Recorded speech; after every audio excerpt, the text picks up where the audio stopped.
అసలు ఈ ఫీల్డ్ లోకి ఎన్ని ఇయర్స్ అవుతుంది వచ్చి మీరు? నేను 2021లో హైదరాబాద్కి వచ్చా. 1 year స్ట్రగుల్ అంటే నార్మల్ ఇబ్బంది పడ్డా. 21లో అంటే వచ్చాను. 2021లో ఈ ఫీల్డ్ లోకి వచ్చాను. ఓకే. మరి ఒకరు బుక్ చేసుకొని అక్కడ ఒక 5-6 మెంబర్స్ ఉన్న సంఘటనలు ఎప్పుడైనా అనిపించి? చాలా ఉండే అసలు ఆ రోజు ఎంత ఇబ్బంది అంటే అంత ఇబ్బంది పెట్టేది. వాళ్ళ ఫ్రస్ట్రేషన్ వాళ్ళ కోపం మా మీద తీసేది. వాళ్ళ ఒకవేళ హస్బెండ్ ఉన్న వాళ్ళు బుక్ చేసుకున్నా, హస్బెండ్ లేని వాళ్ళు బుక్ చేసుకున్నా కానీ చాలా ఇబ్బంది పెట్టేది వాళ్ళు. ఇప్పుడు టీనేజ్ గర్ల్స్ అయినా ఏమైనా వాళ్ళు సిగరెట్ తాగేది, సిగరెట్ తాగి అంటి పెడతారు.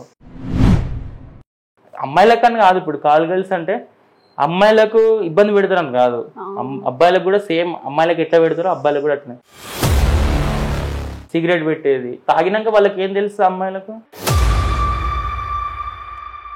సిగరెట్ పెట్టేది, బీరు తాగిపించేది. బీరు కూడా పలగొట్టిల్లు ఒక్కొక్కసారి తలక మీద. మరి ఇట్లా బుక్ అయిన తర్వాత నీకు సడన్ గా హెల్త్ ఇష్యూస్ రావడం వల్ల నేను బంద్ చేసుకుంటాను, ప్రజెంట్ ఈ రోజు లీవ్ తీసుకుంటానంటే ఒప్పుకుంటారా? హెల్త్ ఇష్యూస్ అంటే నేను ఒక 6 months ఒక చిన్న ఇష్యూ వల్ల నేను లేవలేకపోయాను. నేను ఏమైంది అంటే కొంచెం పర్సనల్గా ఇబ్బంది అయింది, బాడీ సహకరించలేదు నాకు. అప్పుడు 6 months నేను లేవలేకపోయినా. వెళ్ళేది అంటే 6 months అంటే వెళ్ళేది, డైలీ 1 time వెళ్ళేది. అప్పుడంటే 4 డైలీ ఎంతమంది బుక్ చేసుకుని అంతమంది దగ్గరికి వెళ్ళాల్సిందే. ఎంత హెల్త్ బాగాలేకపోయినా కంపల్సరీ తప్పదు. వాళ్ళకి కావాలి, వాళ్ళ మనీ కావాలి, వాళ్ళు మనీ ఇస్తారు, వాళ్ళు సాటిస్ఫై అవ్వాలి. అట్లా మరి ఇలా వెళ్తున్నావు, మరి నీకు ఎప్పుడైనా భయం అనిపించలేదా? అరే రైడింగ్ జరుగుతుందేమో. భయం అంటే ఒక ఇన్సిడెంట్ ఏమైందని అంటే, నార్మల్గా ఇప్పుడు కొంతమందికి ఇల్లులు ఉంటాయి, చెప్పినా కాబట్టి బట్ పర్ డే 10,000 ఛార్జ్ చేసే వాళ్ళు ఉంటారు మాకు. వాళ్ళకంటే ప్రాబ్లం లేదు. కొంతమంది ఏంటంటే కాలేజ్ గర్ల్స్ అని ఎవరైనా బుక్ చేసుకుంటారు, హోటల్ రూమ్స్ బుక్ చేసుకుంటారు. ఒక రోజు ఏమైందంటే 2 years back hotel room book చేసుకున్నాం, అంతా అయిపోయింది. వాళ్ళు 3 members ఉండే, అమ్మాయిలు 3 members ఉండే. నాకు కూడా ఒక అమ్మాయిని తెలుసు. వెళ్ళినాక పోయినాం.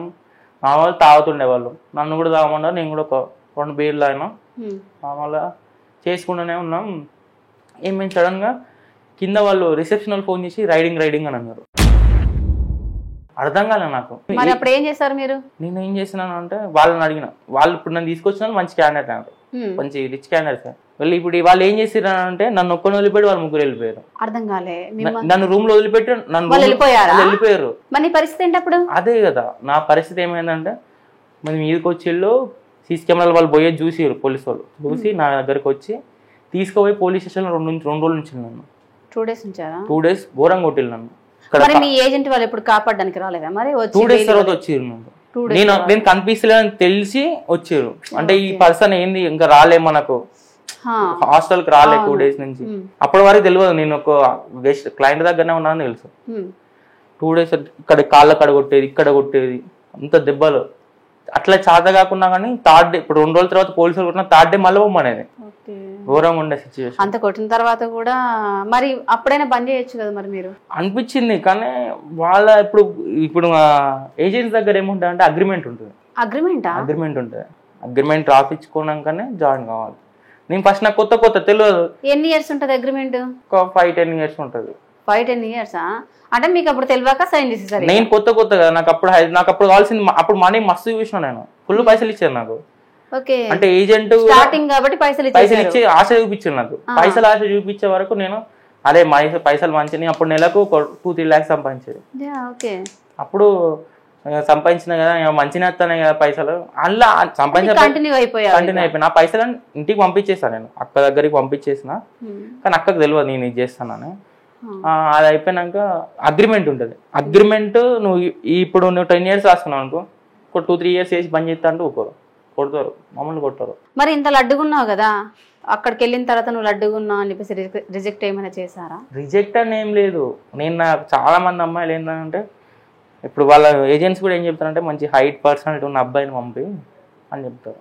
అందరూ ఆడిపోయినాక అమ్మాయిలు హైట్ ఉన్నావు, పర్సనాలిటీ ఉన్నావు, ఎప్పటికి నిన్నే బుక్ చేసుకున్నావు, నువ్వే రానంటే మాదేముండదు, ఏజెంట్ది ఉంటుంది, ఏజెంట్ ఏం చెప్తే మాదే చేయాలి మేడం అని చెప్పేది నేను. మరి ఈ ఫీల్డ్ ఎంచుకున్నావు కదా, ఎంజాయ్మెంట్ బాగానే ఉంటుందా? ఎంజాయ్మెంట్ బాధని పక్కకు పెట్టు, సర్టెన్ టైం వరకు ఓకే ఎంజాయ్ ఉంటుంది, చేసుకోవచ్చు. గెస్ట్లు కూడా అంటే క్లయింట్స్ కూడా మాకు మంచి సపోర్ట్ ఇస్తారు, చేసుకోవచ్చు. బాధ అని అంటే బాధని నీ జాబ్ ఎంచుకున్న కాంచి బాధపడుతున్నా. నేనేంటి, నా వృత్తి ఏంటి, మా పేరెంట్స్ ఏం చేసేవాళ్ళు, నాకు బాధ్యత ఉంది, ఇవన్నీ పక్కకు పెట్టి నేను పని చేస్తున్నానంటే సిగ్గు అనిపిస్తుంది నాకు. కానీ తప్పలేదు నాకు. ఇప్పుడు నేను ఒక్కని చిన్న కొడుకుని అయిపోయాను నాన్న. నేను ఒకవేళ నేను పెద్దోన్నైనా కానీ ఏదో ఒకటి ఊర్లో వ్యవసాయం చేసుకున్నట్టు నాకు వ్యవసాయం నేర్పలే మా డాడీ వాళ్ళు. ఇప్పుడు వయసు ఉన్నన్నాళ్ళు ఈ వర్క్ చేస్తావు, వయసు అయిపోయిన తర్వాత ఏంటి మరి నీ పరిస్థితి? ఇది అలవాటని కాదు కానీ చేసుకోవాలి. అంటే నేను ఉన్న రోజులు చేసుకుంటా, ఒక సర్టన్ టైం వరకు ఆపేస్తాను నేను. నాకంటూ ఒక పెళ్లి చేసుకోవాలి. అదేనండి మీరేమంటున్నారు ఇప్పుడు? సరే ఇప్పుడు మాకు అది అలవాటు అయిపోయింది, సో అలవాటు అయిపోయిన ఈ వృత్తిని మేము వేరే దాంట్లోకి వెళ్ళిపోలేకపోతున్నాం అంటున్నాం. ఇప్పుడు ఏదైనా కానీ ఈ ఏజ్ లో ఉన్నా కూడా చేస్తావు, కొంచెం ఏజ్ మీద పడ్డ తర్వాత ఏంటి మీ పరిస్థితి? అంటే ఇప్పుడు నేను కూడా చెప్తాను, సర్టన్ టైం వరకు చేసుకుంటాను నేను. నాకంటూ ఒక బాధ్యతలు. సరే మా అక్క పెళ్ళితో నేను పెళ్లి చేసుకోవాలి కదా. మీరు ఇలా చేస్తున్నప్పుడు మీకు పిల్లని ఎవరు ఇస్తారు చెప్పండి? ఐ మీన్ మ్యారేజ్ చేసుకోవాలని థాట్ ఉందని చెప్పేసి అంటున్నాను. అదే కదా ఇప్పుడు నాకు అసలైన బాధ అదే కదా. ఇప్పుడు నీకు వచ్చే పిల్ల అడుగుతాను నువ్వేం చేస్తావు అని కాల్బా అంటే మీద ఉంచిపోతుంది నాకు. అది ఎంత బాధ ఉంటుంది ఒక పర్సన్ గా. అబ్బాయి ఇంత దిగజారి చేస్తాను అంటే ఎవరి కోసం వాళ్ళు ఇదంతా చూడరు కదా. నువ్వు కాల్ బాయ్ పని చేస్తున్నావు, ఎంత చీప్గా చూసి పడేస్తారు. బయట సమాజంలో కూడా మమ్మల్ని కాల్ బాయ్ అంటే కాల్ బాయ్ అని అంటారు. మీరు ఇంతమంది దగ్గరికి వెళ్ళారు కదా, మరి వాళ్ళు ఎవరికైనా కానీ మీ వల్ల ప్రెగ్నెన్సీ వచ్చింది అని తెలిసిన తర్వాత వాళ్ళు మీకు ఏమైనా కాల్ చేసి ఏమైనా టార్చర్ చూపించారా? ఏమన్నా ప్రెగ్నెన్సీ వరకు కాలే కానీ చాలా ఇబ్బందులు. అంటే నా వల్ల ఒక అమ్మాయి ఇబ్బంది పడ్డది. అంటే నేను కావాలని ఇబ్బంది పెట్టలే, మేము చేసే ప్రాసెస్లో కొంచెం ప్రాబ్లం అయింది, హెల్త్ ఇష్యూ వచ్చింది మాకు. అప్పుడు వచ్చినప్పుడు తను కూడా నన్ను ఏమనలే, మా ఏజెంట్ని తెలిసింది ఆ విషయం. ఏజెంట్ తెలిసి అది నా తప్పు కాదు కదా. ఏజెంట్ తెలిస్తే ఏజెంట్ సేమ్ అదే కొట్టేవాడు, మళ్ళీ కొట్టేవాడు, చూసుకోవచ్చు చెయ్యవా అని. మీకంటూ లైఫ్లో ఒక గోల్ ఏం లేదా? అంటే నాకు గోల్ ఉంది. నాకు చెప్పినా కదా, నాకు సటన్ ఈ టైం వరకు నేను పెళ్లి చేసుకుంటా అయిపోతుంది, మంచి లైఫ్ లీడ్ చేస్తాను. నేను అప్పటి వరకు పైసలు సంపాదించుకోవాలి. పైసలు సంపాదించుకొని ఫస్ట్ చిన్నగానో పెద్దగానో మా అక్క పెళ్లి చేయాలి. మా అక్క పెళ్లి చేసావా? ఇంకా అవ్వలేదా? పెళ్లి అయిపోయింది అక్క. పెళ్లి 2 years లో, నేను ఫీల్డ్కి వచ్చిన 2 years లోనే అక్క పెళ్లి చేసేది. ఓకే, అగ్రిమెంట్ అయిపోయిన తర్వాత బంద్ చేస్తా. మరి ఏ జాబ్ చేద్దాం అనుకుంటున్నావు? నాకున్న తెలివితోనే ఏదో ఒక జాబ్. నాకు ఇన్ని రోజులు అంటే నాకు అక్క ఉండే, నాకు కొంచెం ఎక్కువ మనీ అవసరం ఉండాలి. ఇప్పుడు ఏంటంటే పెళ్లి అయినాక నాకు 15,000 వచ్చినా చాలు.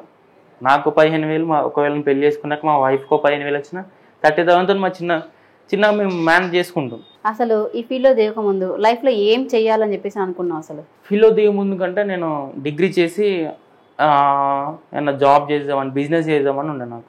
అప్పటివరకు మా పేరెంట్స్ ఉండే సపోర్టివ్గా చేసుకుందామని ఉండే, కానీ పేరెంట్స్ మధ్యలో ఎక్స్పైర్ అయిపోయారు కదా. నేను అప్పుడు ఏం చేయలేకపోయినా. ఇక